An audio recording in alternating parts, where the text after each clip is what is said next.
Hey everybody, it's Norris with the Norris Group. It is Friday, November 3rd, and with the new tax plan, if the mortgage interest tax deduction is gone, would you still buy real estate? That and much more as we cover the biggest headlines in real estate.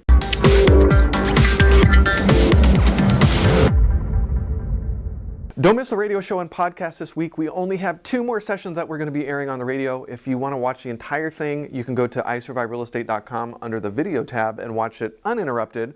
But these last 2 segments are always my favorite because the entire panel is on stage talking some really good stuff. The importance of building equity and what it means for the retirement of those now and in the future, what demographics will be borrowing the most in the decade ahead, 3 big impediments in the lending industry that need to be changed right now.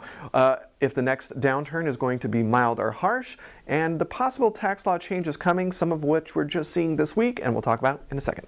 Home prices increased 0.24% according to Black Knight's latest home price index. That's nationwide. Homeownership rates increased to 63.9% in the third quarter, up from 63.7% in the second quarter, putting them at their highest since 2014. And builder confidence in single-family 55-plus housing market remained strong in the third quarter at 59. The California Association of Realtors says affordability has hit a 10-year low. It is down to 28% in the third quarter, which is down from 29% just last quarter. And last year around this time, it was around 31%. The median price California home, well, that's $555,000, which means that the current mortgage rates, you need to a minimum annual income or family income of $112,000 to make the monthly payment of $2,800, and that's including taxes, principal, and insurance, and assuming it's a 20% down mortgage at prevailing rates. So you say, I'll buy a condo. Well, that isn't too much cheaper. It's $440,000. So you have to make $88,000 a year to be able to afford a payment of $2,220. Still pretty steep, but I know what you're saying. It's California. It's always hot. Could it still go up? Yeah, it could. The National Association of Realtors released its 2017 profile of home buyers and sellers.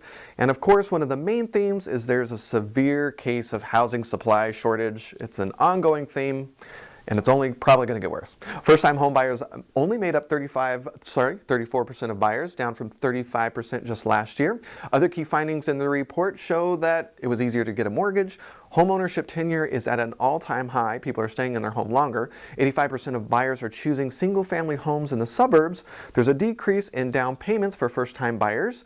And single females buyers climbed to 18% of the market, second only to married couples at 65%. Last week we covered Amazon Key and its ability for only $250 to give households the ability to get deliveries when they're not home. Strangers are coming into your house thanks to the help of Amazon with its digital lock, a camera, and an application on your phone. Well, the Internet of Things is definitely here. Facebook, Google, Amazon, and Apple are all trying to be your smart home connector and company of choice.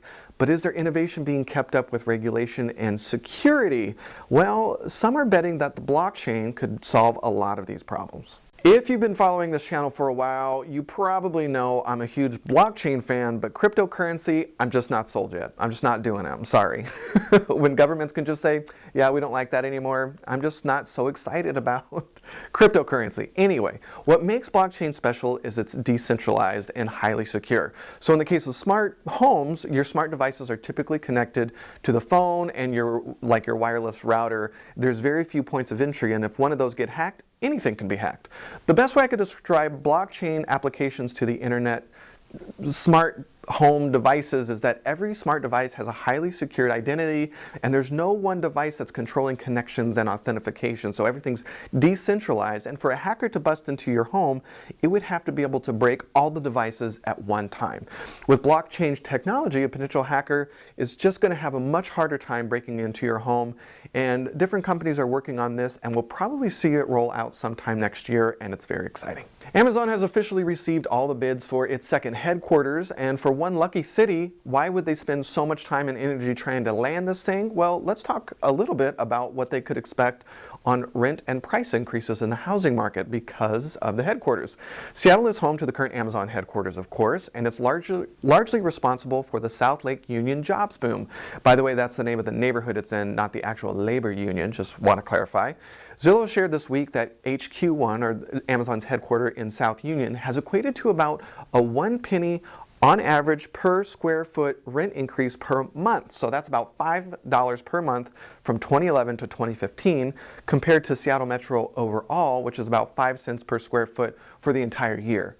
I don't know about you, but I get pretty excited about a $5 increase per month on all my rentals. You bet they would be on a monthly rental scheme.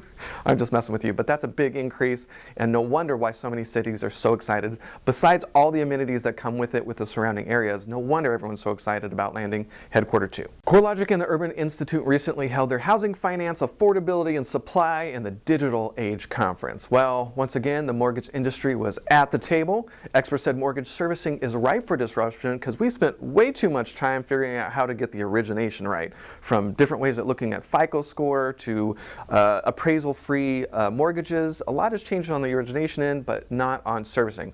Urban Institute President Sarah Rosen agreed, saying that with default rates being so low, now is the time to think about it. With artificial intelligence becoming much more viable option for doing a lot of the research and the data crunching, I think we could see some changes really soon. Adam Data Solutions released its report showing that sales of distressed homes has hit a 10-year low. Cities with the highest share of distressed sales still: Atlantic City, New Jersey; McAllen, Edinburgh, Texas; Montgomery, Alabama; and Akron, Ohio. Are you surprised to still see that there's no California cities on there? Well, San Jose has only got 3.1%, Salt Lake City at 3.3%, Austin 4.1%, San Francisco 5.2%. It's still out there, but super low.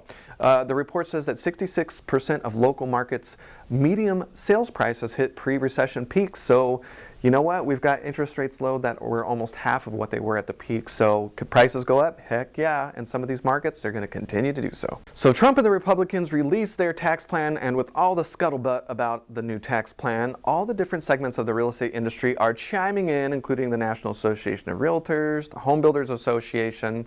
According to Zillow, as the mortgage interest rate deduction stands currently, you would have to buy a house worth around $305,000 to make the mortgage interest deduction worthwhile. So totally attainable, right? Especially here in California, that's a no-brainer.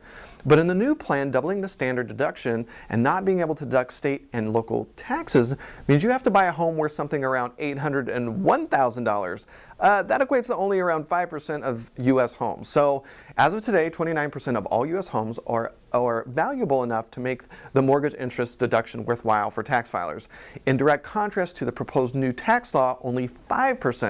Well, real estate associations are really fearing that this tax change would really make the deduction, it's a marketing tool. So as they're filing their taxes, they're not thinking it's a benefit anymore. If the benefit goes away, will they stop buying? Will homeownership not be important anymore?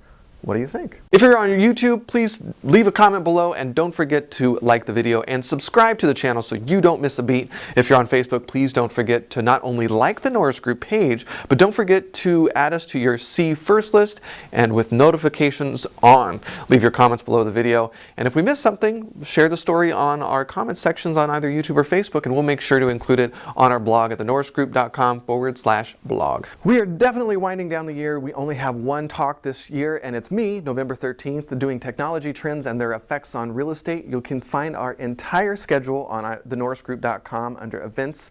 We'll have more posting as we decide what we're going to talk about next year with Bruce and myself. The entire schedule will be there. For more information on hard money loans, including fix and flip, buy and hold, and new construction starting at just 6.9%, which is amazing, check out thenorrisgroup.com. For more information on trust deed investing with trust deeds, check out tngtrustdeeds.com. That's it. Have a great weekend. We'll see you next week.